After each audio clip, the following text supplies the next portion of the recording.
ইমাম মালিক রাহমাতুল্লাহ আলাইহি জবরদস্ত আল্লাহর ওলি। উনার জামানায় এক মহিলা ইন্তেকাল করেছেন। মহিলা দিনদার ছিলেন, পর্দানশীল ছিলেন, কথাগুলা বুঝবেন, নামাজি ছিলেন।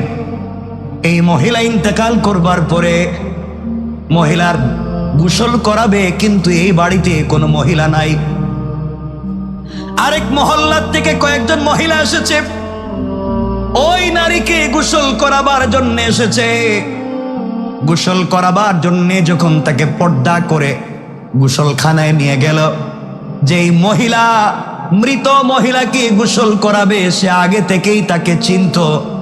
গোসল করাতে গিয়ে শরীর থেকে যখন কাপড় সরিয়ে দিয়েছে, লজ্জাস্থান থেকে পুরা বডি থেকে যখন কাপড় সরিয়ে দিয়েছে, যেই মহিলা গোসল করাতে গিয়েছে ওই মহিলা ওই মৃত নারীর রানের উপরে হাত রেখে হঠাৎ বলে ফেলেছে, আজ তোমার গোসল আমি করাচ্ছি। আর তোমাকে না একদিন আমি দেখছিলাম একটা ছেলের সঙ্গে হাত ধরে ঘুরে বেড়াতে, এক ছেলের সঙ্গে তোমাকে একদিন হাত ধরে ঘুরে বেড়াতে দেখেছি।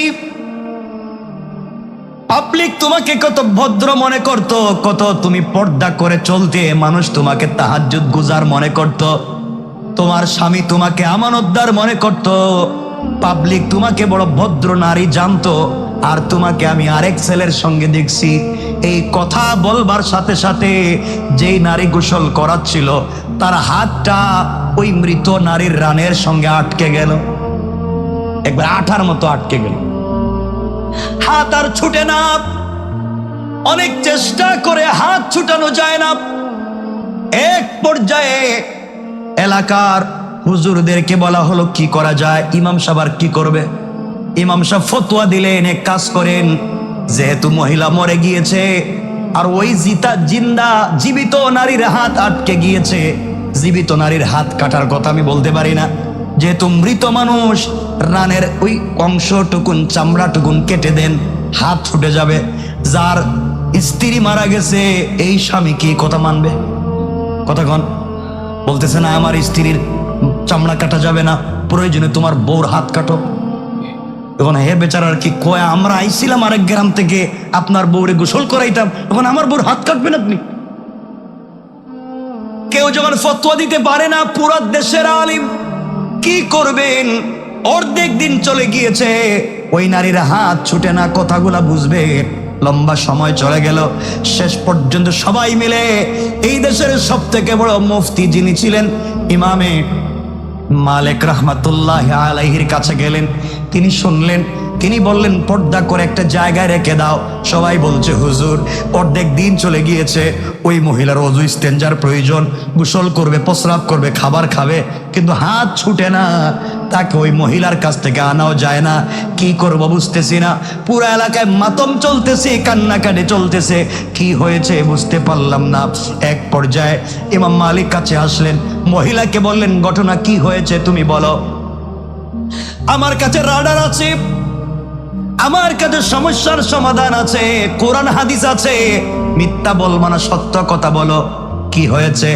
মহিলারও চালাক, হুজুরে উল্টা বুঝায়। আছে না এমন লোক?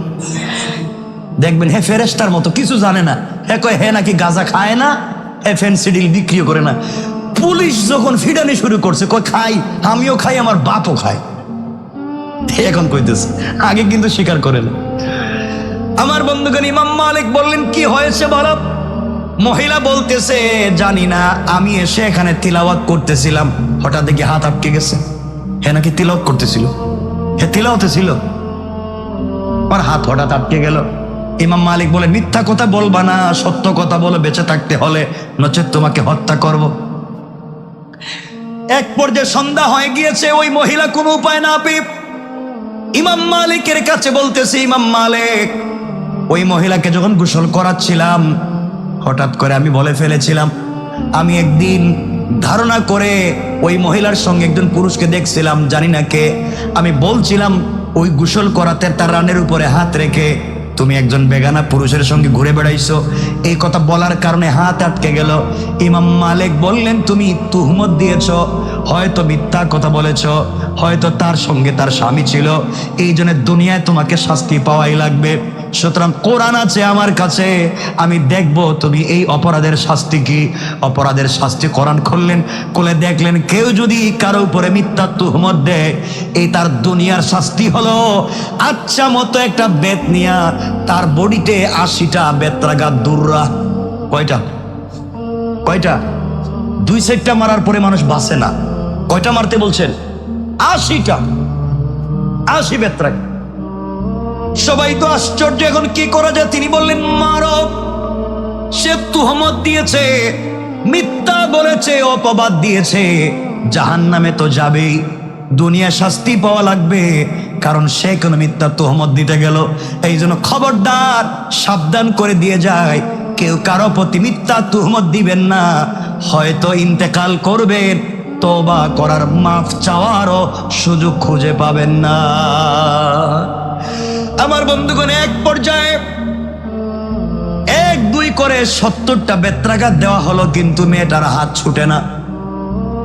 এক পর্যায়ে 59টা বেত্রাঘাত করা, 79টা বেত্রাঘাত করা হলো, এখনো হাত লেগে আছে। ইমাম মালিক বললেন, আমি এতদিন কোরআন হাদিস দিয়া পাবলিকরে কত ফতোয়া দিলাম, আজ দেখি ছুটে না, তাহলে মহিলাই সত্য, এ তুহমত দেয় নাই, এ সত্য। আমি উল্টা তারে 79 বেত্রাঘাত দিলাম, এখন তো বাঁচবেই না। 79 বেত্রাঘাত করলাম, মরেই যাবে, বাঁচবেই না, করলাম কি? এক পর্যায়ে তিনি 80 নম্বর বেত্রাঘাত করার জন্য যখন বেত উঠাইয়া 80 নাম্বার বেত তার বডিতে মারছেন, হঠাৎ করে ঠাস করে বডি থেকে হাত ছুটে গিয়েছে। আল্লাহু আকবার! তিনি বুঝতে পারলেন তুমি তোহমত দিয়েছ।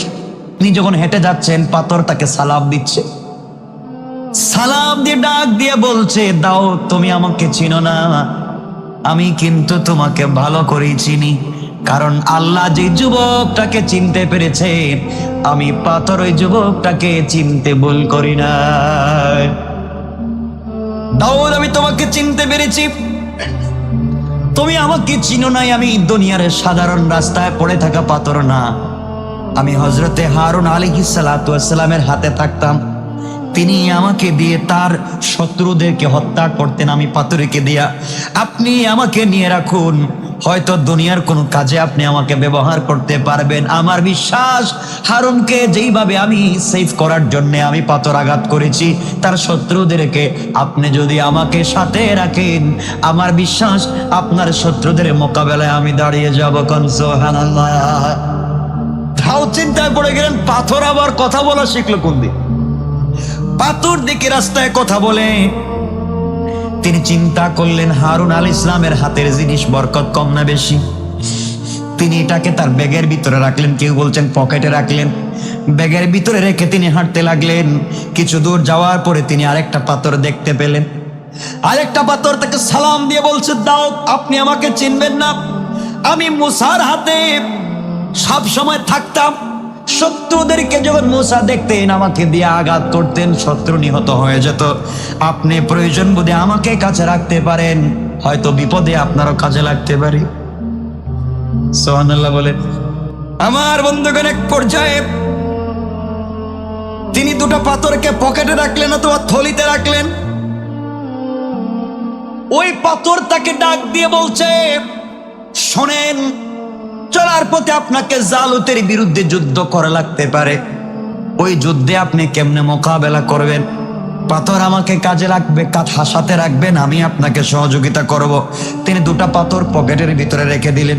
চলার পথে আরো কিছু দূর চলে গেলেন, দেখেন আরেকটা পাথর তার সামনে পড়ে আছে। পাথরটি তাকে বলতে লাগলো, আপনি আমাকে সাথে নিয়ে যান, আর কিছু করতে না পারি শত্রুর মোকাবেলায় দাঁড়িয়ে যাব। তিনি চিন্তা করলেন, পাথর আবার কথা বলতেছে, এতগুলা পাথর কথা বলল। ওই পাথরটা যখন 3 নাম্বার পাথর বলল, আমি আপনার শত্রুর মোকাবেলা করব, তিনি পাথরটাকে হাতে নিলেন। পকেটের 2টা পাথর অথবা থলের 2টা পাথর বলে, দাউদ ঠিক বলছে। তিনি বলেন, পাথর দেখে ঠিকও বুঝতে পারতেছে। সুবহানাল্লাহ বলেন, পাথর বলতেছে যে ও ঠিক বলছে, ওরা সাথে নেন। আমার বন্ধুগণ, ছিল 3টা পাথর আলাদা আলাদা। হযরতে দাউদ আলাইহিস সালাম 3টা পাথরকে যখন পকেটে নিলেন, তখন 3টা পাত্র হয়ে গেল একটা। আল্লাহু আকবার! এক বাক্যে বলতে লাগলো, আমরা আলাদা আলাদা ছিলাম, শক্তি আলাদা আলাদা ছিল, এখন 3 শক্তি এক জায়গায়। পৃথিবীর যত বড় সুপার পাওয়ার ক্ষমতাবান হোক না কেন, কোনো অস্ত্র লাগবে না আপনি মোকাবেলার জন্য আমাদের খেলা গায়া দিবে। পৃথিবীর কোনো ক্ষমতা আপনার কিছু করতে পারবে না। দাউদ বললেন, এবার হইছে, বুঝতেছি না পাথর আবার কেমনে এগুলো বলে, করাচ্ছেন কে? এবার জালুতের বিরুদ্ধে যুদ্ধ হবে। তালুত তার সেনাবাহিনীতে বলে লক্ষ্য করে বলতে লাগলেন, তোমাদের মধ্যে কি এমন কোন বীর পহলওয়ান যুবক আছো যে পাপিষ্ট জালুতকে হত্যা করতে পারবে? যে পাপিষ্ট জালুতকে হত্যা করতে পারবে, আমি আমার দেশের অর্ধেকের রাজত্ব তাকে দিয়ে দিব। আমার একটা মেয়ে আছে, ওই মেয়েটাকেও তার কাছে বিয়ে দিব। কোন সুবহানাল্লাহ। সবাই তো চিন্তা আছে, সবাই চিন্তা করার কথা না? এই সুযোগ কি আর হাতছাড়া করা যায়? বাদশার মেয়েও পাইলাম, দেশের অর্ধেক পাইলাম, সবাই নিজের বীরত্ব দেখাতে চায়। দাউদ আলাইহিস সালাম দাঁড়িয়ে গেলেন, বলেন, বাদশাহ ফার্স্ট টাইম আমাকে দিয়ে কি পরীক্ষা করা যায়? সবাই তাকায় কথা, জোয়ান ভাই, আপনি তো জোয়ান মানুষ কিন্তু বুড়াদের মতো চলেন, সব তসবিহ সুবহানাল্লাহ সুবহানাল্লাহ। আপনি তো আছেন আর তসবিহ আছে, আপনি যুদ্ধ বিগ্রহ এগুলা কি বুঝবেন? আপনি এগুলা কি বুঝবেন? আপনি তো এগুলাতে নাই, আপনি তো আলাদা। তিনি বললেন, বাদশাহ আমাকে কি একটু দেওয়া যায়? বাদশাহ বলেন, আপনার কি কোনো অস্ত্র আছে? কিছুই নেই। কয় আছে কি? আমার পকেটে একটা পাথর আছে। সুবহানাল্লাহ বলেন, আমার পকেটে একটা পাথর আছে, পাথর দিয়ে কি হবে? কিছু হবে কিনা জানি না, তবে আমার বিশ্বাস কিছু একটা হবে। আল্লাহু আকবার বলেন। এই বিশ্বাসই পৃথিবীতে মানুষকে পরিবর্তন করে দেয়। আপনি বিশ্বাস করবেন আমার কিছু হবে না, আপনি স্পিড, আপনি সীসা যারা প্রাচীরের মতো দাঁড়িয়ে যান, কিছু হবে না। দেখবেন এই আপনার বিশ্বাস, আপনার এই প্রচেষ্টাই 190% ওকে, ঠিক কিনা বলেন না? আপনাকে দাঁড়াতে হবে এইভাবে স্পিড নিয়ে। আমার বন্ধুগণ, দাউদ আলাইহিস সালাম গেলেন যুদ্ধের ময়দানে। জালুত পৃথিবীর সব থেকে বড় শয়তান তখনকার সময়, তার নাম জালুত বাদশাহ। তার বিরুদ্ধে গিয়ে দাঁড়ালেন। জালুত বলতেছে, কিরে একটা ছোট্ট ছেলে, তুমি আমার বিরুদ্ধে আসছো যুদ্ধ করতে? আমার লজ্জার ব্যাপার, তুমি এখান থেকে যাও, তুমি এখান থেকে যাও। এটা অদক্ষ অযোগ্য যুবক, আমার বিরুদ্ধে যুদ্ধ করতে চাও? একজন শক্তিশালী লোককে পাঠাও। আর আমার বিরুদ্ধে যুদ্ধ করার মতো ক্ষমতা একমাত্র তালুতের আছে, সুতরাং তোমাদের বাদশাকে পাঠাও। দাউদ আলাইহিস সালাম বলেন, এগুলা এই কিচ্ছা কাহিনী বাদ দেন, এই ওয়াজ নসিহতের দরকার নাই। আপনি আমার সাথে যুদ্ধ করতে পারবেন কিনা এটা বলেন। জালুত বলতেছে, তুই কি বলছিস? পিচ্চি ছেলে, আমার হাঁটুর কাছাকাছি পড়ে যায়, তুই আবার যুদ্ধ করবে আমার সাথে? দাউদ বলেন, এই ক্ষমতা যা ছিল এতদিন তোমার, আর যাই হোক আমার ভিতরে আল্লাহর তাওহীদ আছে। বাদশার উঠছে রাগ। এত টিটকারে দুষ্টামি করে রাগ উঠবে না? সে তার সমূহ ক্ষমতা দিয়ে, শক্তি দিয়ে হযরত দাউদ আলাইহিস সালামের উপর আক্রমণ করেছে। কিন্তু আক্রমণ তো করেছে ঠিকই, মারছে তো জোরে। দেখে দাউদ থেকে অনেক দূরে পড়ছে, উপরে পড়ে নাই। চিন্তা করলো, আমার এটা ভুল হইলো। দাউদ বলেন, এবার রেডি হও। জালুত বলতেছে, রেডি হবো মানে? তোমার কাছে তো কিছুই নাই, দেখলাম হাত খালি। বললেন, বাইর করতেছি। এই কথা বলে পকেটে হাত দিয়ে বাইর করছেন পাথর একটা। আল্লাহু আকবার। বাদশা ভাই, কিরে পাথর দিয়ে কি করবে? পাথর বলতেছি, কি করবে একটু পরে দেখবে। আল্লাহু আকবার। ও বুঝে ওঠার আগে পাথর দিয়ে তিনি যখন আঘাত করেছেন, আঘাত করতে দেরি হয়েছে, জালুত মরে 70 গজ মাটির নিচে পর্যন্ত পৌঁছে গিয়েছে। আর যুদ্ধ করতে হয় এমনি, জয়লাভ। সব ভাগছে, দেখছি পাথর দিয়ে যে কাজ করছে। যেখানে জালুত নাই, আমরা থেকে লাভ কি? সব ভাগো, জয়লাভ হয়ে গেছে। এই অভাবনীয় বিজয়ের মাধ্যমে মুসলমান সৈন্যগণ আল্লাহু আকবার ধ্বনিতে রণক্ষেত্রকে মুখরিত করে তুললেন। মুখরিত হয়ে গেল তাওহীদের আওয়াজ, পৌঁছে গেল সকল ঔপনিবেশিক মানুষের কাছাকাছি। আল্লাহ রাব্বুল ইজ্জত ওয়াল জালাল তালুতকে স্মরণ করিয়ে দিলেন, তালুত তুমি না ওয়াদা করেছিলা যেই ব্যক্তি এই কাজটা করতে পারবে তাকে রাজত্বের অর্ধেক দিবা, নিজের মেয়েকে বিয়ে দিবা। এখন দাউদের কাছে বিয়ে দাও। সুবহানাল্লাহ বলেন না? বিয়ে দিলেন। কিছুদিন পরে দাউদ আলাইহিস সালামের শ্বশুরের নাম কি? তালুত। তিনি ইন্তেকাল করলেন। তিনি বাকি অর্ধেকের মালিক হয়ে পুরো রাজত্বের মালিক হয়ে গেলেন। সুবহানাল্লাহ। রাজত্বের মালিক হওয়ার পাশাপাশি আল্লাহ রাব্বুল ইজ্জত ওয়াল জালাল তাকে নবুয়তের মর্যাদায় ভূষিত করলেন। বলেন সুবহানাল্লাহ। এই যে দিন রাজত্ব লাভ করলেন, এই দিন ছিল 10 মুহররম আশুরা। আল্লাহ রাব্বুল ইজ্জত ওয়াল জালাল বলেন ফাহাজামুহুম বিইذনিল্লাহি ওয়া কাতালা দাউদ জালুতা ওয়া আতাহুল্লাহুল মুলকা ওয়াল হিকমাতা ওয়া আল্লামাহু মিম্মা ইয়াশা। আল্লাহ রাব্বুল ইজ্জত ওয়াল জালাল বললেন জালুতকে হত্যা করা হলো, আল্লাহ তাকে রাজত্ব এবং হিকমত দান করলেন, যা তিনি ইচ্ছা করলেন তা তাকে শিক্ষা দিলেন। আল্লাহ রাব্বুল ইজ্জত ওয়াল জালাল যা ইচ্ছা করলেন দাউদ আলাইহিস সালামকে শিক্ষা দিলেন। এর মাধ্যমে আল্লাহ রাব্বুল ইজ্জত ওয়াল জালাল যেই দিনে দাউদ আলাইহিস সালামকে রাজত্ব দান করলেন, ক্ষমতা দিলেন পূর্ণাঙ্গ, ওই দিন ছিল 10 মুহররম আশুরা। পড়েন সুবহানাল্লাহ। আমাদের অনেক সময় যাচ্ছে, আপনাদের কষ্ট হচ্ছে? কয়টা গেছে? আজকে সবগুলি শেষ করে দেব, আজকেই শেষ ইনশাল্লাহ। ঠিক আছেন তো সবাই আমার সাথে? আজ আলোচনা করবো না, বাকিগুলোর নাম বলে বলি শেষ করে দেবো, এরপরে শেষ করে দিই। আমার বন্ধুগণ কষ্ট হচ্ছে না তো? মনে থাকবে তো? কয়টা ঘটনা গেছি পর্যন্ত? 11 নম্বর। দাউদ আলাইহিস ইসলামের একজন পুত্র সন্তান ছিলেন যার নাম সুলাইমান আলাইহিস ইসলাম। এই সুলাইমান আলাইহিস ইসলাম একটা ঘটনার পরিপ্রেক্ষিতে রাজ্য হারিয়ে ফেলেছিলেন।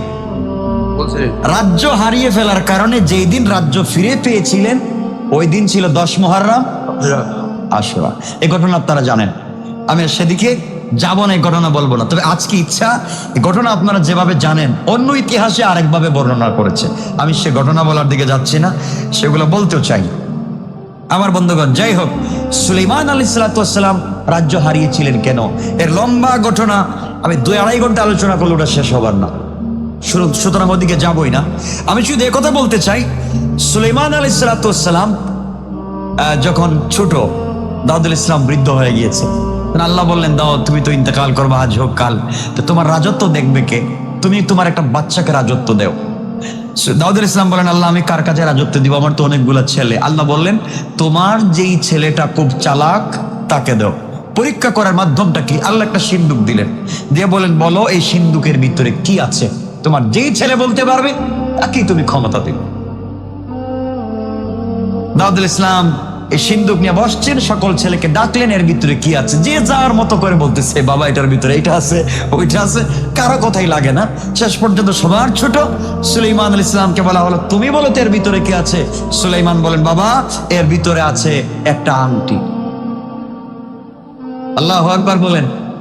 দাউদ আলাইহিস সালাম এই সিন্দুক খুললেন, খুলে দেখেন সত্যি এর ভিতরে একটা আংটি আছে।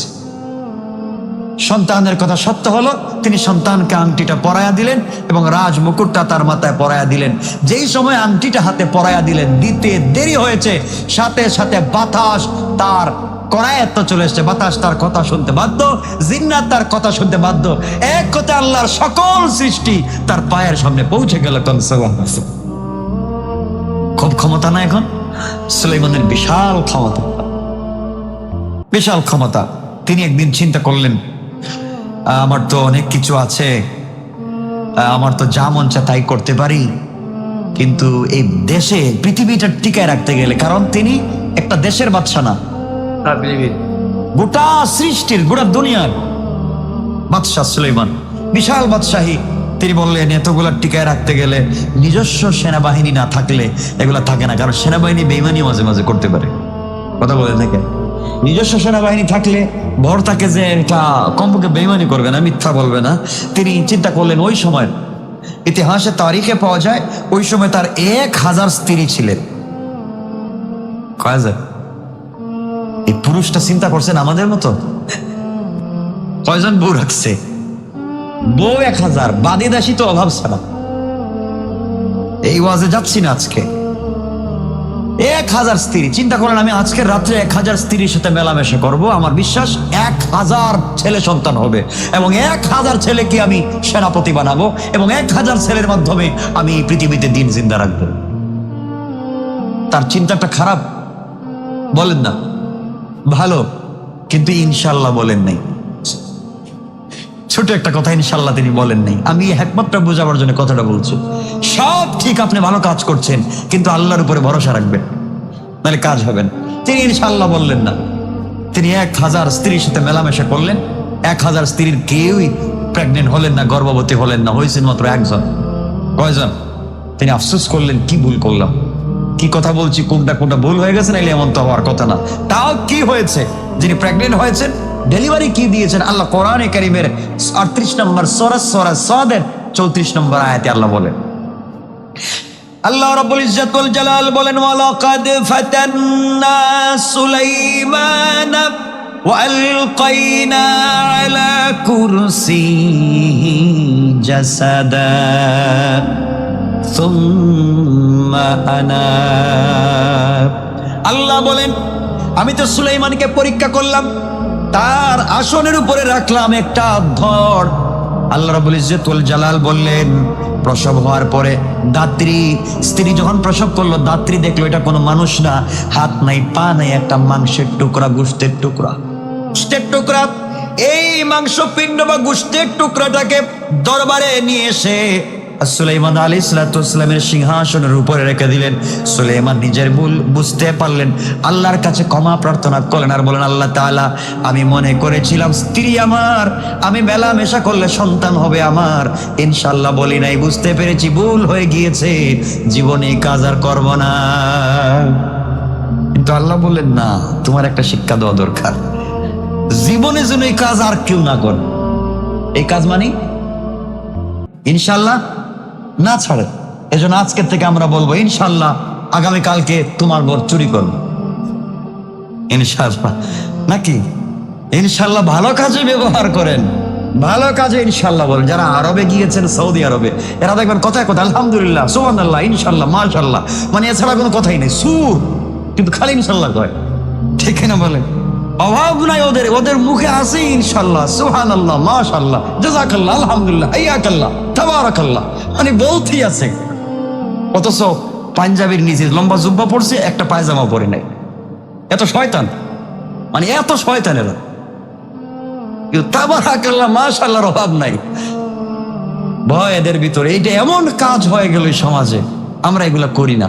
এজন্য আমরা আজকের থেকে সকল কাজে কি বলবো, আগামীকালকের থেকে নামাজ শুরু করব ইনশাআল্লাহ। না, আমরা তখন পড়তেছি, আমরা এখন থেকে সালাত আদায় করতেছি, পড়েন আলহামদুলিল্লাহ।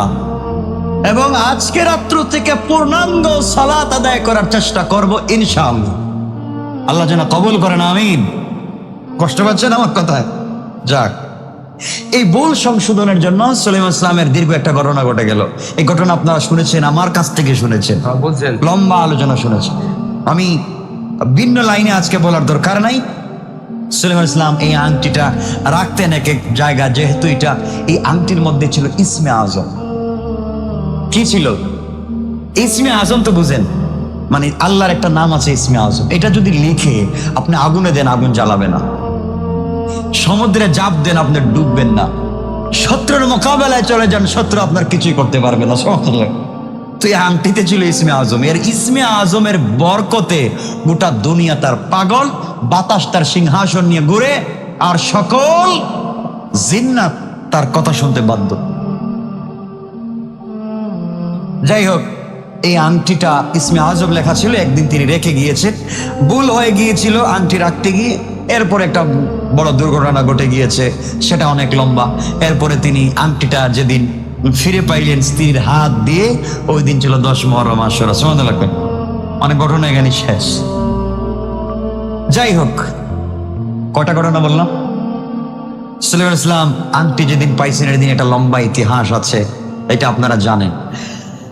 12 নম্বর হচ্ছে, হযরত ঈসা আলাইহিস সালাতু ওয়াস সালাম একজন বড় পয়গম্বর ছিলেন, যার কাছে কোন কিতাব নাজিল হয়েছিল? বলেন না? ইনজিল কিতাব নাজিল হয়েছিল। তাকে আল্লাহ রাব্বুল ইজ্জত ওয়াল জালাল আসমানে উঠায় নিয়েছিলেন যেই দিন, ওই দিন ছিল 10 মুহররম আশুরা। হযরতে ঈসা আলাইহিস সালাতু ওয়াস সালাম, আল্লাহ রাব্বুল ইজ্জত ওয়াল জালাল কোরআনে কারীমের সূরা নিসায় বলছেন, ওয়া ইম মিন আহলিল কিতাব ইল্লা লায়ুমিনান্না বিহি ক্বাবলা মাউতিহি। আল্লাহ বলছেন, তারা ঈসা আলাইহিস সালাম মনে করেছিল, আহলে কিতাবের লোকেরা মনে করেছিল ঈসা আলাইহিস সালাম ইন্তেকাল করেছেন, তারা ঈসা আলাইহিস সালামকে ধরে ফেলেছে, কুশবিদ্ধ করেছে। আল্লাহ রাব্বুল ইজ্জতুল জালাল বলেন তার মৃত্যুর আগে আহলে কিতাবের প্রত্যেকেই কোরআনের উপর ঈমান এনে মুসলমান হয়ে যাবে। আল্লাহ কি বলছেন? তার মৃত্যুর আগে সকল আহলে কিতাব কোরআনের উপরে ঈমান এনে মুসলমান হয়ে যাবে। এখন আমাকে বলেন, সারা পৃথিবীর মানুষ কি মুসলমান? আল্লাহ কোরআনে বলছেন সূরা নিসা 4 নম্বর সূরা 159 নম্বর আয়াতে একটা প্রমাণ আপনাদেরকে দিচ্ছে। আল্লাহ বলছেন ঈসার মৃত্যুর আগে পৃথিবীর সকলেই মুসলমান হবে। এ থেকে বোঝা যায় ঈসা এখনো মরেন নাই, কারণ এখন সবাই মুসলমান না, কেউ ইহুদি, কেউ খ্রিস্টান, কেউ বিভিন্ন ধর্মের লোক। বোঝা গেল ঈসা মরেন নাই, ঈসা এখনো জীবিত আছেন। এই কথাটাই আল্লাহ বোঝাতে চাচ্ছেন, ঈসা মৃত্যুর আগে সকল মানুষ মুসলমান হবে, সুতরাং ঈসা এখনো মরেন নাই। আর তারা কি বলে? ঈসা কুশবিদ্ধ হয়েছেন, তিনি মরে গিয়েছেন। আল্লাহ আরো ইরশাদ করেন, ওয়ামা কাতালুহু ওয়ামা সালাবুহু ওয়ালাকিন শুব্বিহা লাহুম। আল্লাহ বলেন ওরা ইহুদিরা ঈসা আলাইহিস সালামকে হত্যা করেনি, তারা বলেছে হত্যা করেছে, ঈসাকে হত্যাও করতে পারেনি, ক্রুশবিদ্ধও করতে পারেনি, বরং তারা একটি সন্দেহের ভিতরে আছে। আসলে ঈসাকে মারতেও পারে নাই, কুশেও লাগায় নাই। ঈসা আছেন কোথায়? চতুর্থ আসমানে। কোথায় আছেন? আল্লাহ রাব্বুল ইজ্জতুল জালাল বলেন, ওয়ামা কাতালুহু ইয়াকিনা বার রাফাহু আল্লাহু ইলাইহি। আল্লাহ বলেন একথা সন্দেহাতীতভাবে সত্য, ঈসা আলাইহিস সালামকে তারা হত্যা করতে পারেনি, আল্লাহ তাআলা তাকে নিজের দিকে উপরে উঠায় নিয়েছেন। তারা যাকে হত্যা করেছে এটা ঈসা নয়, তাদেরই একটা ইহুদি কন্যা। নাউযুবিল্লাহ। সুতরাং আমরা জানতে পারলাম ঈসা আলাইহিস সালাম মরেন। তারা যেদিন ঈসা আলাইহিস সালাম দুররে মনসুর একটা সহিহ হাদিসে আছে, রাসূল পাক বলছেন, ইন্না ঈসা লাম ইয়ামুত ওয়া হুয়া রাজিউন ইলাইকুম ক্বাবলা ইয়াউমিল কিয়ামা। আল্লাহ রাসূল বলছেন যে ঈসা মারা যাননি, কিয়ামতের পূর্বে তিনি আবার তোমাদের কাছে ফিরে আসবেন। বলেন না সুবহান। এখান থেকে আমরা বুঝতে পারলাম যে ঈসা আলাইহিস সালাম কোথায় আছেন। ঈসা আলাইহিস সালামকে ওরা মারতে চাইলো, যেদিন তারা মারতে চাইলো ওই দিন তো পুরা গড়কে ব্যারিকেড দিছে, ঈসা আলাইহিস সালাম ভিতরে ঘুমায় আছেন। আল্লাহ জিবরিল আমিনকে পাঠায় বলেন ঈসার গড়ের উপরের ছাদটা খুলে ফেলো। আর ওরা তো ঈসাকে মারতে চায়, ঘর থেকে বের হলে তুমি ঈসাকে এদিকে উঠাইয়া আমার কাছে নিয়ে আসো। ঈসা আলাইহিস সালামকে জিবরিল আমিন নিয়ে গেলেন। সকাল হয়ে গেল, ঈসা তো ঘর থেকে বের হন না। সবাই বলে ঈসা গেল কই? তাদের মধ্যে খুব বেশি কিছু মানুষ আছে না যে বেশি বেশি কাজ করে, আগে থাকতে চায় সবকিছুর, মানে বেশি বুঝে। আপনারা এটা কি বলেন? যে বেশি বুঝে, যে আপনারা বলেন বেশি মাতবর, বেশি পণ্ডিত। এই বুঝছেন, বেশি পণ্ডিত, কিছুই বুঝে না, সব বুঝে। জিখাইলে দেখবেন সব বুঝে, আসলে কিছুই বুঝে না। ওই বেশি পণ্ডিত একটা যুবক ছিল, হ্যাঁ, দরজা ভেঙে ঘরের ভিতরে ঢুকে গেছে। ঘরের ভিতরে অন্ধকার, ঈসা আলাইহিস সালাম কোথায়? আসমানে। ঢুকে ঈসা আলাইহিস সালামকে পায় নাই। তারিখে পাওয়া যায় আল্লাহ রাব্বুল ইজ্জতুল জালাল তাকে ঈসার সুরত ধরায়া দিছে। এরপরে পুরা লোক যখন ঢুকে দেখছে এই লোকটারে, এর এমন মায়ের শুরু করছে। আসলে তাদের লোক ওই যে পণ্ডিত, আল্লাহ পণ্ডিতই করছিস মায়ের খা, এমন মায়ের দিচ্ছে রে, ওরে আইনা ধইরা ওরা কুশে লাগাই দিচ্ছে। আল্লাহ বলছেন আসলে তোমরা বল ঈসারে মারছো, আসল ঈসা তো আমার কাছে। সুবহানাল্লাহ বলেন না। সুতরাং এই যে দিন আল্লাহ ঈসা আলাইহিস সালামকে উপরে উঠিয়ে নিয়ে গেলেন, এই দিন ছিল 10 মুহররম আশুরা। কয়টা ঘটনা বলছি? 12টা। 13 নম্বর ঘটনা হলো ঈসা আলাইহিস সালামকে আল্লাহ যেদিন ইনজিল কিতাব দিলেন। কোন কিতাব? ইনজিল কিতাব যেদিন দেন ওই দিনও ছিল 10 মুহররম আশুরা।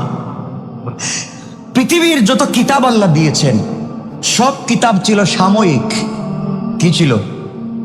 যেমন আমাদের দেশে যে লকডাউন, এটা কি স্থায়ী না সাময়িক? এখন আছে? নাই।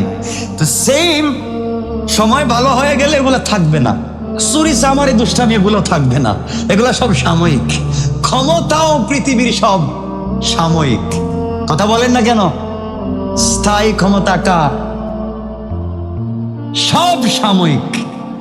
যাই হোক, এই দিকে যাচ্ছি না আমি, হযরতে আল্লাহ পৃথিবীতে যত কিতাব দিয়েছিলেন সব সাময়িক, স্থায়ী কোনো কিতাব দেন নাই। আর সব কিতাবের নিচে বিশেষ দ্রষ্টব্য আল্লাহ বলেছেন এই জন্য কিতাব সাময়িক, যখন কোরআন নাজিল হবে সব কিতাব বাতিল। সকল নবীরা যদি বেঁচে থাকো, সকল নবীদের অনুসারীরা যদি বেঁচে থাকো, অবশ্যই তোমরা কোরআনের পথে চলবে।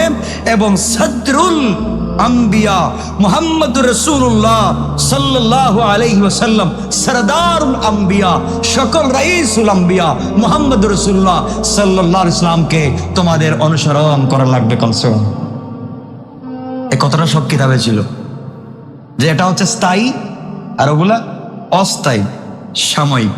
এগুলা দিলেন আল্লাহ। তারা জিদের বশবর্তী হয়ে কোরআনকে মানতে চায় না, কারণ আল্লাহ পৃথিবীতে বাকি যত কিতাব দিয়েছিলেন কোরআন ছাড়া, এগুলার ভাষা ছিল হিব্রু, সুরিয়ানি, ইব্রানি। এই পৃথিবীতে হিব্রু নামে কোনো ভাষাও নাই, সুরিয়ানি নামে কোনো ভাষাও নাই, ইব্রানি নামে কোনো ভাষাও নাই, এগুলার কোনো বর্ণমালাও নাই। আল্লাহ বলেন এগুলার কিতাবও আমি উঠিয়ে নিয়ে গিয়েছি, এগুলার বর্ণমালাও আমি উঠিয়ে নিয়ে গিয়েছি। সুতরাং জাবুর, ইনজিল, তাওরাত এগুলা হিব্রু ভাষায়, সুরিয়ানি ভাষায় নাজিল করেছেন। এই ভাষায় কোন লোকে আজ পর্যন্ত কথা বলে না, তাহলে কিতাব গেল কই? এখন তাদের কাছে যে কিতাব আছে এটার নাম কি? বাইবেল। এটা কোন ভাষায় লেখা বলেন না কেন? ইংরেজি ভাষায় আপনাদের জানা মতে বা আপনাদের কারো জানা মতে, কারণ আপনারা অনেক কিছুই জানেন, আমার থেকেও জানেন আলহামদুলিল্লাহ, মাসে অনেক কিছু জানেন যেটা আমিও জানি না, আপনারা জানেন। তো আপনাদের এই জানার ভিতরে কি এমন কোন জানা বিষয় আছে যে আল্লাহ রাব্বুল ইজ্জত ওয়াল জালালের পৃথিবীতে কোন একটা কিতাব ইংরেজি ভাষায় নাজিল করেছে? জানা থাকলে একটু হাত তুলে। নাই। পৃথিবীতে বোঝা গেল ইংলিশ ভাষায়, ইংরেজি ভাষায় কোনো কিতাব। তাহলে এই যে বাইবেলকে তারা বলছে এটা আল্লাহর কিতাব, এটা কি সত্য না মিথ্যা? আর আল্লাহ বলছেন এই ভাষায় তো আমি কোনো কিতাবই দিলাম না, এটা পাইলো কই এরা? আমি তো দিয়েছি হিব্রু ভাষায়, সুরিয়ানি ভাষায়, ইব্রানি ভাষায়, এগুলো পাইলো কই? সুতরাং এই ভাষাও নাই, এই কিতাবও নাই। সুতরাং কোরআন ছাড়া আল্লাহ কোরআন কোন ভাষায় নাজিল করছে? আরবি কি এখন পৃথিবীতে আছে? কোরআন ঠিক আছে, বাকি একটাও কিতাব নেই। এটা প্রমাণ করে সুরিয়ানি ভাষা, হিব্রু ভাষা, ইব্রানি ভাষা পৃথিবীর থেকে উঠে যাওয়া প্রমাণ করে ওগুলা ছিল সাময়িক। আরবি ভাষা থেকে যাওয়া, কোরআন এখানে থেকে যাওয়া, এটা প্রমাণ করে কোরআন হচ্ছে একমাত্র স্থায়ী কিতাব। যাই হোক, আল্লাহ রাব্বুল ইজ্জত ওয়াল জালাল, এখন আপনারা বলবেন এর প্রমাণ কি?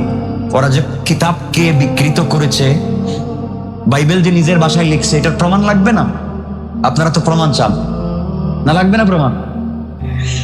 আল্লাহ রাব্বুল ইজ্জত ওয়াল জালাল কোরআনে কারীমের 2 নম্বর সূরা, সূরা বাকারার 79 নম্বর আয়াতে আল্লাহ বলেন, ফাওয়াইলুল লিল্লাযীনা ইয়াকতুবুনাল কিতাবা বিআইদিহিম সুম্মা ইয়াকুলুনা হাদা মিন ইনদিল্লাহি লিয়াশতারু বিহি সামানান কলিলা ফাওয়াইলুল লাহুম মিম্মা কাতাবাত আইদিহিম ওয়াওয়াইলুল লাহুম মিম্মা ইয়াকসিবুন। আল্লাহ রাব্বুল ইজ্জত ওয়াল জালাল বললেন, দুর্ভোগ তাদের জন্য যারা নিজ হাতে কিতাব রচনা করে এবং তুচ্ছ অল্প মূল্য প্রাপ্তির জন্য তারা এটাকে বিক্রি করে বলে আল্লাহর পক্ষ থেকে এসেছে। আল্লাহ রাব্বুল ইজ্জত ওয়াল জালাল বলেন, এই গ্রন্থ আল্লাহর পক্ষ থেকে এসেছে যারা বলে, কিন্তু সেটা আল্লাহর পক্ষ থেকে আসে না। যারা জেনে শুনে আল্লাহ সম্পর্কে মিথ্যা বলে, আল্লাহর লানত তাদের উপরে। নাউযুবিল্লাহ। সুতরাং আল্লাহ বলতেছেন কিছু লোক আছে যারা কিছু টাকা পয়সা ইনকামের জন্য বলে এটা আল্লাহর কালাম। অনেক লোক আছে দেখবেন আল্লাহ বলছেন, আল্লাহ কথা বলছেন, আল্লাহ বলছেন তো আর বলে আর এই আয়াতটা আর বলে নেই, নিজে একটা বাংলা কথা বলে ফেলেছে। আল্লাহ যে বলছেন এটা পাচ্ছি না খুঁজে। এরাও যে বলতেছে এটা বাইবেল, এটা আল্লাহর কিতাব, আল্লাহ বলছেন, ওটা বানানো। ওরা বানায়া ব্যবসা করতেছে, টাকা দিয়ে বিক্রি করতেছে, ঠিক না? আল্লাহ বলছেন এগুলা শয়তান। যাই হোক, এই যেদিন আল্লাহ ইনজিল কিতাবটা নাজিল করলেন ওই দিন কি ছিল? কয়টা ঘটনা বলছি? 13টা। 14 নম্বর ঘটনা হচ্ছে আইয়ুব আলাইহিস সালাতু ওয়াস সালাম অসুস্থতা থেকে, যেদিন বিশাল অসুস্থ ছিলেন আইয়ুব আলাইহিস সালাম, যেদিন সুস্থ হলেন ওই দিন ছিল আশুরার 10। আমার বন্ধুগণ, এই ঘটনা তো অনেক লম্বা। কেউ কেউ বিভিন্ন হযরত আনাস রাদিয়াল্লাহু তাআলা বলেন তার রোগ ছিল 7 বছর পর্যন্ত এবং কয়েক মাস। কেউ বলছেন 18 বছর। তিনি আনাস বলছেন কয় বছর? 7 বছর কয়েক মাস। আর অন্যান্য কিতাবে পাওয়া যায় কত বছর? 18 বছর। হযরতে আইয়ুব আলাইহিস সালাম খুব ভালো মানুষ ছিলেন, প্রচুর ধন সম্পদ ছিল, টাকার অভাব নাই, সম্পদের অভাব নাই, ছেলে মেয়ের অভাব নাই, বউ দাসী বাদী গৃহপালিত পশু জন্তু সবকিছুর অভাব নাই। এত কিছু থাকবার পর আল্লাহ তাকে পরীক্ষা ফালায় দিলেন। কিসে ফালায় দিলেন? পরীক্ষা ফালায় দিলেন। তার সারা শরীরে হয়ে গেল কুষ্ঠরোগ। কি রোগ হয়ে গেল? কুষ্ঠরোগ হয়ে গেল। দীর্ঘদিন পর্যন্ত কুষ্ঠরোগের কারণে তিনি আর সহ্য করতে পারলেন। এক পর্যায়ে এত দুর্গন্ধ হয়ে গেল, শুধুমাত্র তার শরীরের মধ্যে একটা জায়গা, জিহ্বাটা ব্যতীত আর ওই হৃৎপিণ্ড যেটাতে শ্বাস আসে আর যায়, এই জায়গাটা ছাড়া পুরা বডি পচে গেল, দুর্গন্ধ হয়ে গেল, পোকায় ধরে ফেললো। একদিন একটা পোকা তা দেহতে কিছু খুঁজে পাচ্ছে না খাওয়ার জন্য, তখন এই পোকাটা পড়ে গিয়েছে শরীর থেকে হযরতে আইয়ুব আলাইহিস সালামের। আইয়ুবকে তার এলাকার লোকেরা অনেক জঙ্গলে ফেলে দিয়েছে, আপনারা জানেন, আমি ঘটনা বলছি না। তার শরীরে একটা পোকা ছিল, পোকা খাচ্ছে খাচ্ছে, এবং নাই কি আর খাবে, পোকাটা পড়ে গেছে। তিনি বললেন, আহারে পোকা, তুমি আমার শরীর থেকে পড়ে গেলা। এই কথা বলে ধরছেন, ধরে আবার জায়গায় বসে বলছেন, তৃপ্তি সহকারে খাও, তুমিও আল্লাহর সৃষ্টি আর আমার শরীরটাও আল্লাহর সৃষ্টি, সুতরাং যেভাবে ভাল লাগে খাও। সুবহানাল্লাহ বলেন। আল্লাহ কিভাবে বলছেন যে তুমিও আল্লাহর সৃষ্টি আর আমিও আল্লাহর সৃষ্টি, তুমি আল্লাহ তোমাকে পাঠাইছেন আমার বডিতে খাওয়ার জন্য, যেভাবে মন চায় খাও। এই কথা শুনে আর তিনি যখন ওটাকে ধরে আবার দিছেন, এত জোরে ক্ষত স্থানে দিয়েছে কামড়। কামড় দেওয়ার সাথে সাথে তার সর্বশক্তি দিয়ে কামড় দিছে। হযরতে আইয়ুব আলাইহিস সালাম কামড় খেয়ে সহ্য করতে পারলেন না, চোখ থেকে পানি ছেড়ে কাঁদতে শুরু করলেন। কাঁদতে শুরু করলেন আর তিনি অজান্তেই বলে ফেললেন, অজান্তেই বললেন, হে আমার রব, আমি কষ্টে পড়েছি আর আপনি তো শ্রেষ্ঠ দয়াবান, আপনার চাইতে বড় দয়াবান তো পৃথিবীতে আর কেউ নাই। আমি বহুত কষ্টে আছি, আমার সহ্য হচ্ছে না। এই কথা আইয়ুব আলাইহিস সালাম বলছেন। আর আল্লাহ এই কথাকে কেমনে বলছেন দেখেন। আল্লাহ বলেন, ওয়াজকুর আবদানা আইয়ুব ইয নাদা রাব্বাহু আন্নী মাসসানিয়াশ শাইতানু বিনুসবিন ওয়া আযাব উরকুব বিরিজলিকা হাদা মুগতাসালুম বারিদুন ওয়া শারাব। আল্লাহ রাব্বুল ইজ্জত ওয়াল জালাল তার কথাগুলো শুনলেন। আমার বান্দা আইয়ুবকে যখন সে তার রবকে ডেকে ডেকে বলছে, আল্লাহ তাআলা, শয়তান তো আমাকে যন্ত্রণা এবং কষ্টে ফেলে দিয়েছে। ঘটনা অন্যদিকে, শয়তান ফু দিয়েছিল, এই জন্য আইয়ুবের এই ঘটনা ঘটেছিল, লম্বা ইতিহাস, সেদিকে যাব না। কষ্টে পড়ে আমাকে বলছে, আল্লাহ আমি কষ্টে পড়েছি। আমি তাকে বললাম, তুমি তোমার পা দিয়ে মাটিতে আঘাত করো। আল্লাহ বলেন, আইয়ুব রে, এতদিন পর্যন্ত অসুস্থ, কোনোদিন কিছু বলো নাই, আজকে বললা কেন?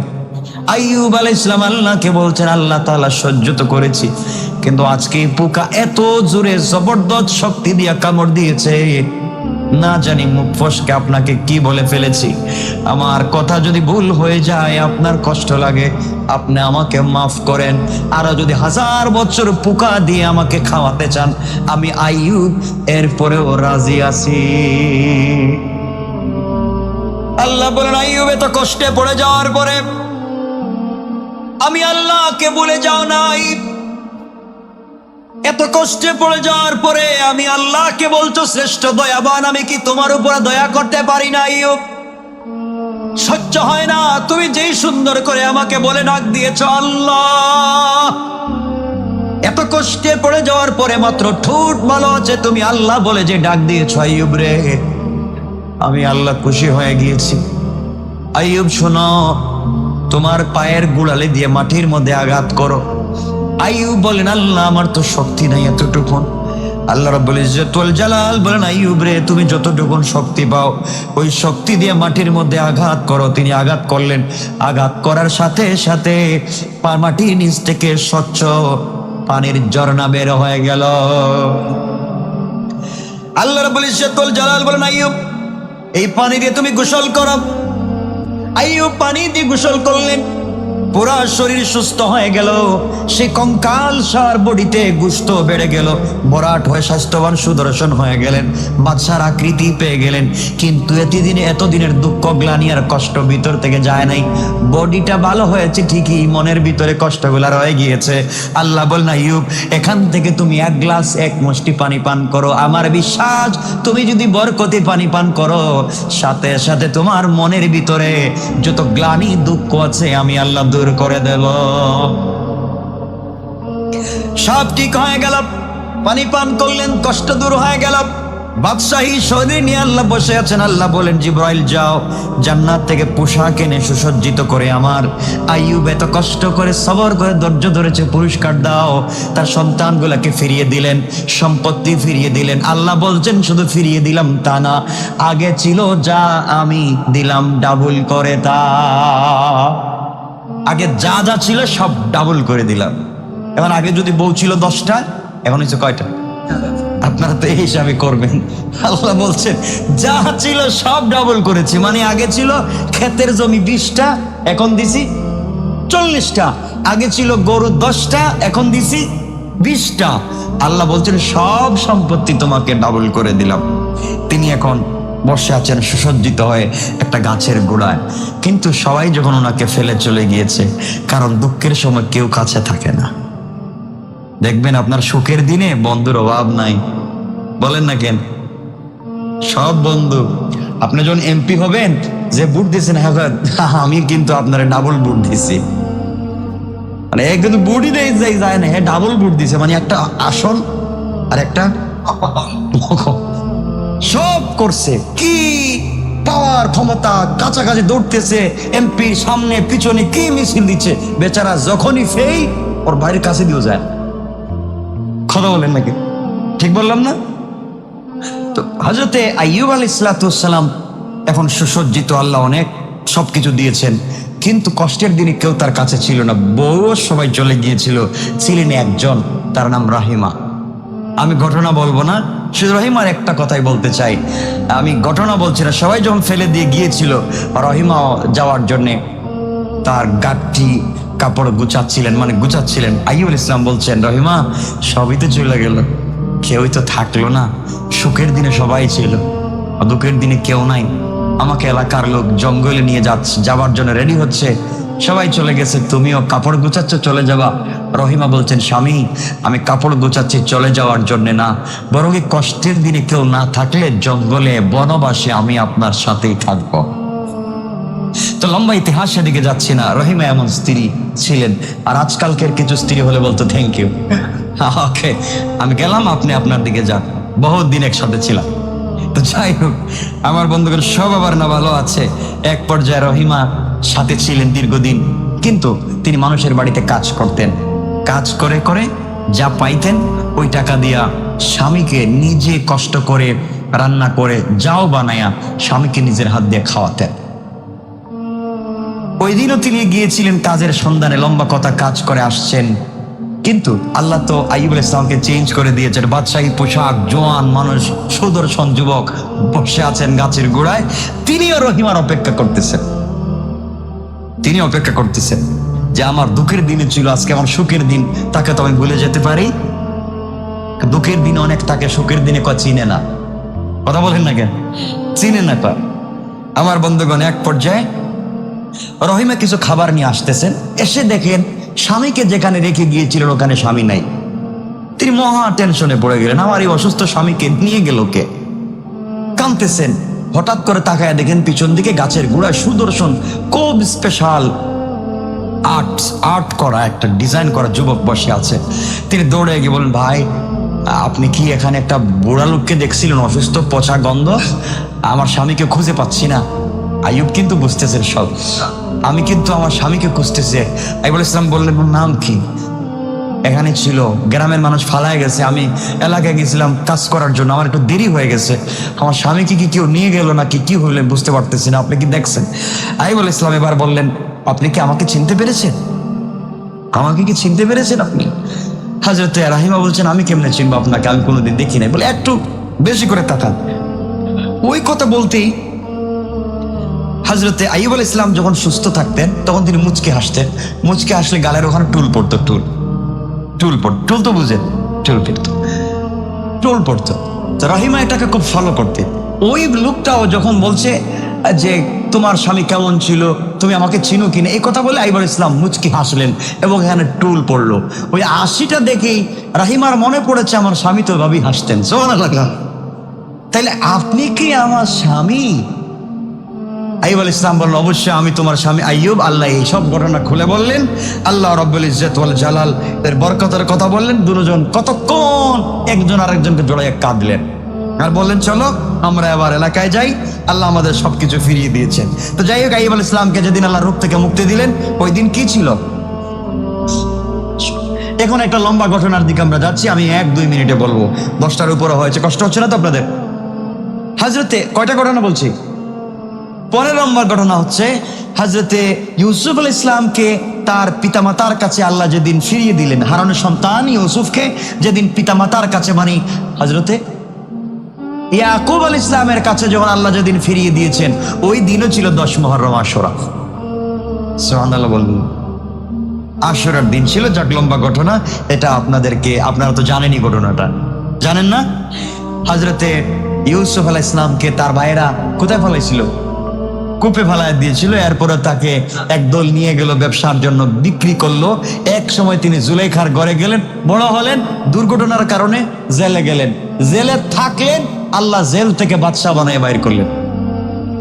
এরপরে নিজের ভাইরা যে এলাকায় থাকতো, এলাকায় দুর্ভিক্ষ দেখা দিল, ওরা হযরত ইউসুফ আলাইহিস সালামের কাছে সাহায্যের জন্য গেল। তিনি চিনলেন, তারা চিনল না। এক পর্যায়ে তিনি বললেন, যাও তোমাদের আর কি ভাই আছে? ওরা বলল, আমাদের আরেকটা ভাই আছে, তার নাম ছিল বিনিয়ামিন। তিনি বললেন, তাকেও নিয়ে এসো, আমি বাড়াইয়া তোমাদেরকে দিব। এর অর্থ হলো আমি আমার ভাইকে আমার কাছে আটকায় রাইখা দিব। বেনিয়ামিনকে আনলেন, আটকায় রাইখা দিলেন। এক পর্যায়ে 2 ভাই একসাথে আছেন, তার কাছে খোলাখুলি বললেন। ওরা ফিরে গিয়ে বলো, বাবা তোমার ওই ছেলেটাও ছিল এক ধরনের, এই ছেলেটাও এক ধরনের। যাই হোক, লম্বা কথা, এক পর্যায়ে তো ঘটনা ঘটে গেল। যেদিন আল্লাহ রাব্বুল ইজ্জত ওয়াল জালাল 3 নম্বর দিন যখন তারা আবার আসলো ইউসুফ আলাইহিস সালামের কাছে, আয়েশা বলল, আমাদের তো কিচ্ছু নাই, টাকা পয়সা এখন নাই, আমাদের ভাই তো চুরি করছে, মানে বিনিয়ামিন আপনি ধরে রাখছেন। এটা যাই হোক, এটা লম্বা ঘটনা। ইউসুফ আলাইহিস সালাম বললেন, তোমরা কি আমাকে চিনতে পেরেছো? তোমরা কি আমাকে চিনতে পেরেছো?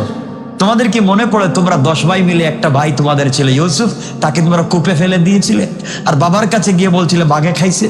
আসলে বাঘে খাই না, আমি সেই ইউসুফ। তোমাদেরকে ক্ষমা করে দিলাম, মায়ের দিছো, পিটাইছো, ক্ষমা। তারা তো লজ্জিত, সব সংক্ষেপ। তিনি বললেন, যাও, ক্ষমা করে দিয়েছি, টেনশনের কিছু নাই। এই বলে তিনি তার ছোট্ট জুব্বাটা, ছোট্ট কাপড়টা তিনি উঠাইয়া দিলেন ভাইদের কাছে, যাও ওটা আমার বাবার কাছে নিয়ে যাও।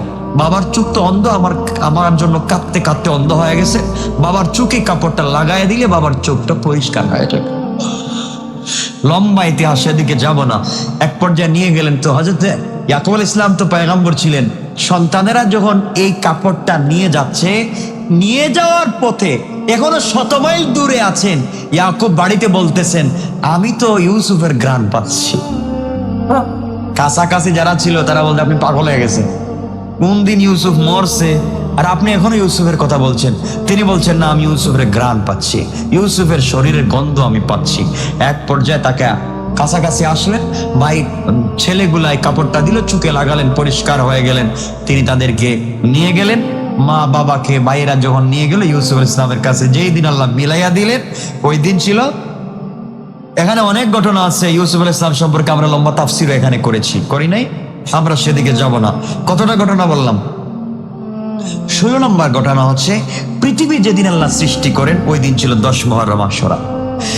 আল্লাহ রাব্বুল ইজ্জত ওয়াল জালাল বলেন, আওয়ালাম ইয়ারাল্লাযীনা কাফারু আন্নাস সামাওয়াতি ওয়াল আরদা কানাতা রাতকা। আল্লাহ বলেন, পৃথিবী আমি আল্লাহ যেই দিন সৃষ্টি করলাম, ওই দিন এমন করে আমি আল্লাহ সৃষ্টি করেছি, যারা কাফের হয়েছে তারা কিভাবে দেখে না আকাশমণ্ডলী এবং পৃথিবী কেমন করে আমি আল্লাহ সৃষ্টি করেছি। আল্লাহ রাব্বুল ইজ্জত ওয়াল জালাল বলেন, যেই দিন সৃষ্টি করলাম ওই দিন ছিল 10 মুহররম আশুরা। কয়টা বলছি সংক্ষেপ? কয়টা? 17 নম্বর হলো এই আকাশ জমিন, এক কথা পৃথিবী যে আল্লাহ সৃষ্টি করছেন একসাথে করছেন, জয়েন্ট। এজন্য আকাশ থেকে বৃষ্টিও পড়তো না, জমিনে কিছু হতো না। আল্লাহ রাব্বুল ইজ্জত ওয়াল জালাল এই পৃথিবী থেকে পৃথিবী এবং জমিনকে যেদিন আলাদা করে, মানে যে একসাথে মিলিত ছিল যেদিন আলাদা করলেন, ওই আলাদা যেদিন করলেন সাথে সাথে উপর থেকে জমিনে বৃষ্টি পড়লো এবং কিছু বৃক্ষ তরলতা উঠতে লাগলো। এই যেদিন প্রথম পৃথিবীতে বৃষ্টি হয়েছে, প্রথম বৃষ্টি জমিনে হয়েছে আসমান থেকে, ওই দিনও ছিল 10 মুহররম আশুরা। তাইলে পৃথিবীর প্রথম বৃষ্টি হয়েছে কোন দিন? কয়টা ঘটনা বলছি? 18 নম্বর ঘটনা হচ্ছে শেষ। 18 নম্বর ঘটনা হচ্ছে 10 মুহররম, যেই দিনে কারবালার প্রান্তরে হযরতে হুসাইন রাদিয়াল্লাহু তাআলা আনহুকে শহীদ করা হয়, ওই দিনও ছিল কয়টা বলছি? 19 নম্বর ঘটনা হলো পৃথিবী যেদিন ধ্বংস হয়ে যাবে, কিয়ামত হয়ে যাবে।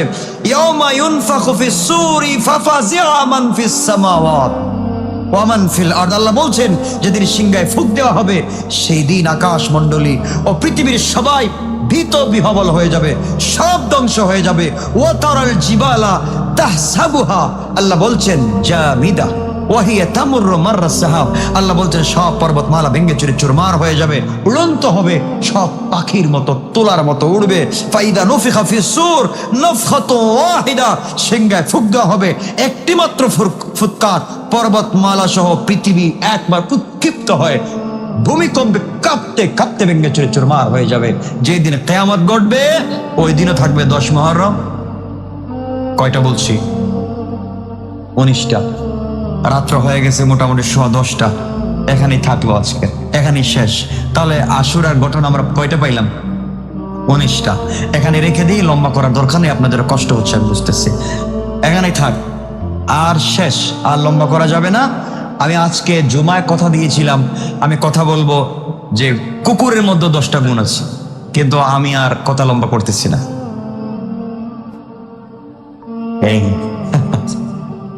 আরে আমি তো বলতে পারতেছি, আমি তো সারা রাতই বসছি।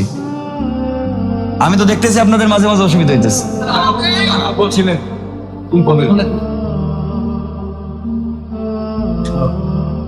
অনেকের কষ্ট হচ্ছে আমি দেখতেছি। থাক, আগামী জুমায় বললে হবে না? আরো আধা ঘন্টা চলে যাব। আজকে থাক, আগামী জুমায় আমি না, দেরি কষ্ট দেওয়া যাবে না আপনাদেরকে। ইনশাল্লাহ আপনারা সবাই আসবেন, আগামী জুমায় বলবেন, দেরি করার দরকার নাই আর। সুতরাং আগামী জুমায় আমি কথা দিলাম, যদি বেঁচে থাকি সুস্থ থাকি আল্লাহ নিয়ে আসেন, তাহলে আমরা এই কথাগুলো বলবো এবং সূরা আল বাকারার তাফসীরকে পরিসমাপ্তি করে আমরা বিসমিল্লাহ বলে নতুন সূরার তাফসীর শুরু করব। এজন্য সবাইকে দাওয়াত, সবাই আসবেন। আর ওই দিন আমরা আল্লাহর কাছে কায়মনোচিত্তের দোয়া করব, কারণ আপনারা জানেন সূরা বাকারা এমন এক সূরা, রাসূল পাক বলছেন কেউ যদি সূরা বাকারা পড়ে আল্লাহর কাছে দোয়া করে, পৃথিবীতে যত বড় অপরাধী হোক এটা আর ফিরে আসে না, কবুল হয়ে যায়। এজন্য আমরা আগামী জুমায় দোয়া করবো, একে অপরের জন্য দোয়া করবো, আল্লাহ যেন আমাদের সবাইকে মাফ করে দেন। আমরা সবাই আসবো তো ইনশাআল্লাহ? আমার জন্য দোয়া করবেন, আপনাদের সবার জন্য দোয়া থাকলো। আল্লাহুম্মা সাল্লি আলা মুহাম্মাদ ওয়া আলা আলি মুহাম্মাদ কামা সাল্লাইতা আলা ইব্রাহিম ওয়া আলা আলি ইব্রাহিম ইন্নাকা হামিদুম মাজিদ। আল্লাহুম্মা বারিক আলা মুহাম্মাদ ওয়া আলা আলি মুহাম্মাদ كما باركت على إبراهيم وعلى آل إبراهيم إنك حميد مجيد أستغفر الله إن الله غفور رحيم আস্তাগফিরুল্লাহাল্লাযী লা ইলাহা ইল্লা হুয়াল হাইয়ুল কাইয়্যুম ওয়া আতুবু ইলাইহি লা হাওলা ওয়ালা কুওয়াতা ইল্লা বিল্লাহিল আলিয়্যিল আযীম। আমি যুবক ভাইদেরকে বলবো, আপনারা যাই করেন নামাজটা পড়বেন ঠিক মতো ইনশাআল্লাহ। পারবেন না? একটা। 2 নম্বর, যা বলবেন সত্য বলবেন, সবসময় সত্য কথা বলবেন। এই 2টা কাজ করেন, সময় মতো নামাজ পড়েন আর সত্য কথা বলবেন, দেখবেন জীবন আর কিছু লাগবে না। কারণ পৃথিবীর সকল গুনার মা কে? গুনার মা মিথ্যা কথা। পৃথিবীর সকল গুনার মা হচ্ছে মিথ্যা। এই জন্য আমরা মিথ্যা ছেড়ে দেব। আমরা পারবো না ইনশাআল্লাহ। আমরা সবার সাথে, আপনার যদি কেউ দুশ্মনও হয়ে যায়, তার সাথে আপনি হাসি দিয়ে কথা বলবেন। হাসি দিয়ে কথা বলা কি বলেন না? টাকা লাগে না তো, হাসি দিতে কি কষ্ট হয়? কথা বলবেন, সুন্নাত আদায় হয়ে যাবে না, সব পেয়ে যাবেন। সুবহানাল্লাহ, আল্লাহুম্মা আমিন। আলহামদুলিল্লাহিল্লাযী হাদানা